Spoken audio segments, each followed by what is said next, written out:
Si ma vidéo précédente t'a donné envie d'arrêter le café, ce n'était pas le but.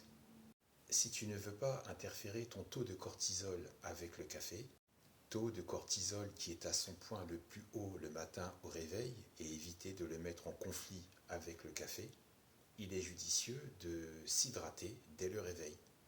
Le temps du réveil, bien t'hydrater, te préparer, te laver, t'habiller, le trajet, les bouchons, les transports, puis ton arrivée sur ton lieu de travail, les 3 heures se sont déjà vite écoulées. Ton taux de cortisol aura chuté et ce sera le moment propice pour boire un café. Et si tu bois un verre d'eau juste avant, l'eau va diluer l'acidité procurée par le café dans l'organisme et donc permettre de rééquilibrer le pH de ton corps et d'éviter les aigreurs, les brûlures d'estomac et les reflux gastro-œsophagiens et toute forme de remontée acide désagréable. Mais savais-tu que le café, et donc la caféine, modifie le fonctionnement moléculaire des cellules de l'hippocampe? Hippocampe, l'animal marin? Non, pas celui-là. L'hippocampe, c'est la grande préfecture, le siège social de ton cerveau. La caféine te procure une plus grande plasticité neuronale. Elle va accentuer tes apprentissages, stimuler ta mémoire, améliorer ta mémoire.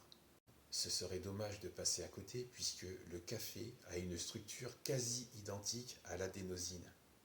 Ouais, d'accord, mais l'adénosine, c'est quoi? L'adénosine, c'est une substance chimique qui nous rend somnolents. Somnolent? Le café rend somnolent? Oui, mais non. Par exemple, vois ça comme un dispositif anti-vol dans une maison, dispositif qui renvoie des rayons. Si tu caches ces rayons avec un adhésif bien large, bien épais et qui ne laisse rien passer au travers, ils ne renvoient plus rien, ils ne captent plus rien, ils ne transmettent plus rien.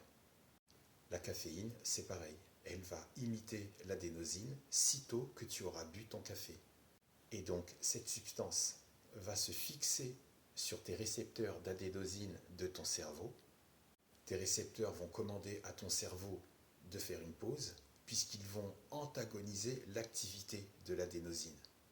Ils vont s'opposer et permettre une nouvelle situation, un peu comme la mise en place d'un débat. Ils vont s'échanger des informations et lancer une conversation organisée et dirigée. Et c'est à ce moment précis que ton cerveau te fait te sentir plus vive, plus éveillée, plus alerte.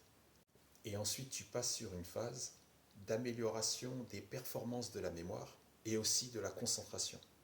Il faut 5 minutes à peine pour que la caféine produise son plein effet et ça dure environ 30 minutes selon chacune, selon chacun et en fonction de la taille, du poids et de l'âge. La vidéo précédente et celle-ci aujourd'hui ont pour but de te donner un ensemble d'éléments qui te permettront d'opter pour une décision par la suite plus judicieuse. Et en aucun cas d'influencer quiconque de boire ou d'arrêter de boire du café. Et surtout, que la paix soit avec toi.